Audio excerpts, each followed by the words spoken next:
Aldous Huxley's Brave New World is a book which is set in around 2540. It was a place in which people had no individuality or control over what they would do in life. Huxley used certain techniques to keep people happy and to keep them oblivious to the fact that they are being controlled. The world state is supposed to be a utopia in which everything was perfect, but it is in fact a dystopia because everything is constantly controlled. One technique used by Huxley was soma. Huxley used a drug called soma throughout the book, which resembles a hangover tranquilizer or an opiate. In the 19th century, which was the time that Brave New World was written, soma translated to mind or body. This means that Aldous Huxley chose the word soma because it literally controls the user's mind and body.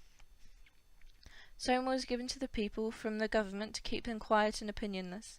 It was used to cheer them up or to make them forget the upsetting things that us humans feel and what makes us human. What made soma different from drugs nowadays is that there were no negative side effects, just the highs from taking the drug. People are even able to take a soma vacation without any effect.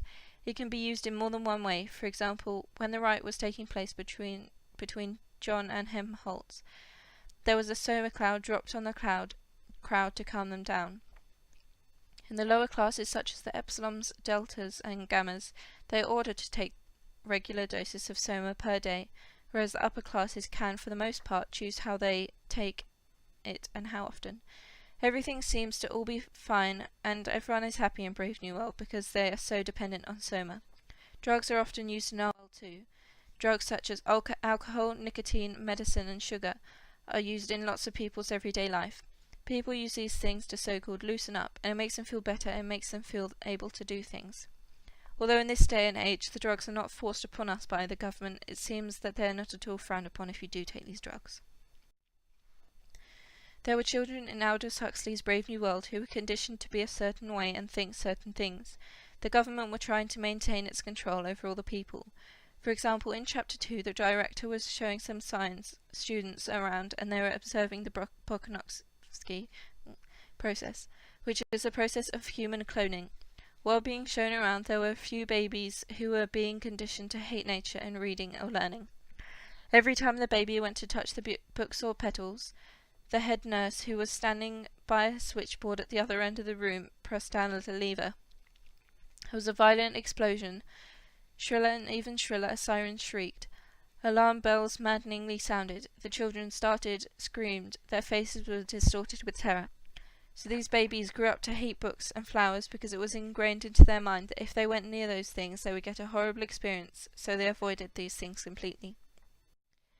In Huxley's Brave New World there were 5 castes.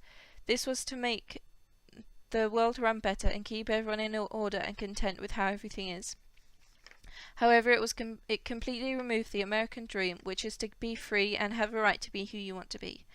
In the world state, even before the humans are grown, their caste has been predetermined. The alphas are at the top of the system.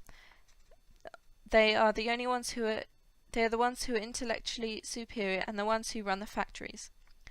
The betas have a sufficient intelligence and live similar lifestyles to the alphas. However, their positions require them to think less. The gammas are the ones who need some skill, but they don't need to be very advanced or require a lot of training for their job. They are great at repetitive tasks. The deltas are not independent or unique. They are used for the unskilled, usually degrading jobs.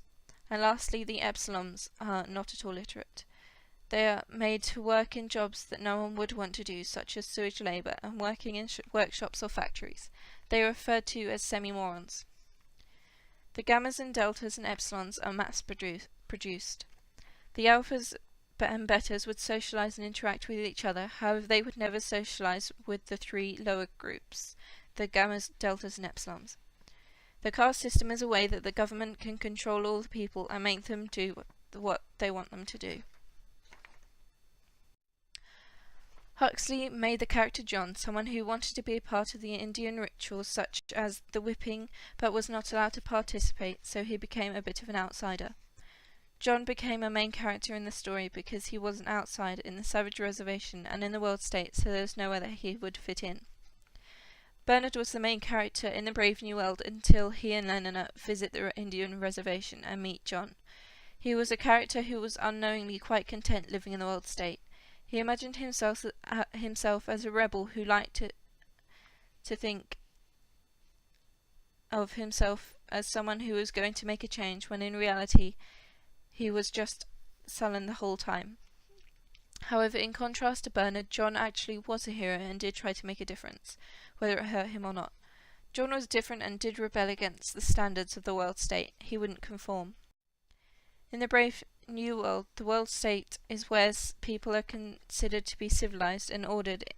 However, in the savage reservation, they are seen to be uncultured and inhumane. The family structure is different in both. In the savage reservation, they still have families and with a mother and father and their children. However, in the world state, all family structure has been forbidden, and babies have been made by scientists.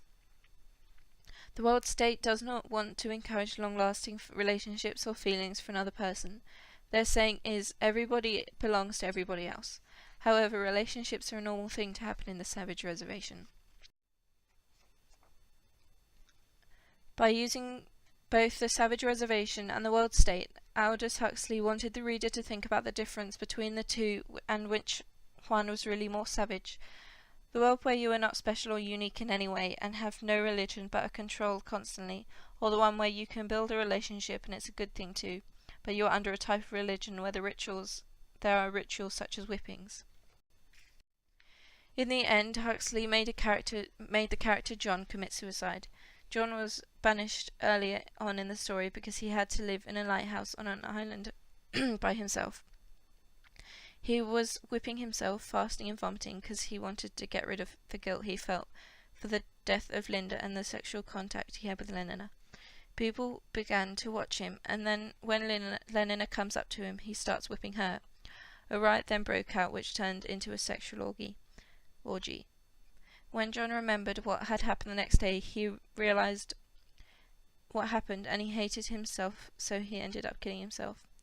John committed suicide, not because he had given up and it was an escape. It was to give others hope that individuals can have free will. It was an act that was not controlled by the government but by him. Huxley used this suicide to show that even though everything is controlled, people can still be who they want to be, and it was to give them hope that things may change in the future. The end.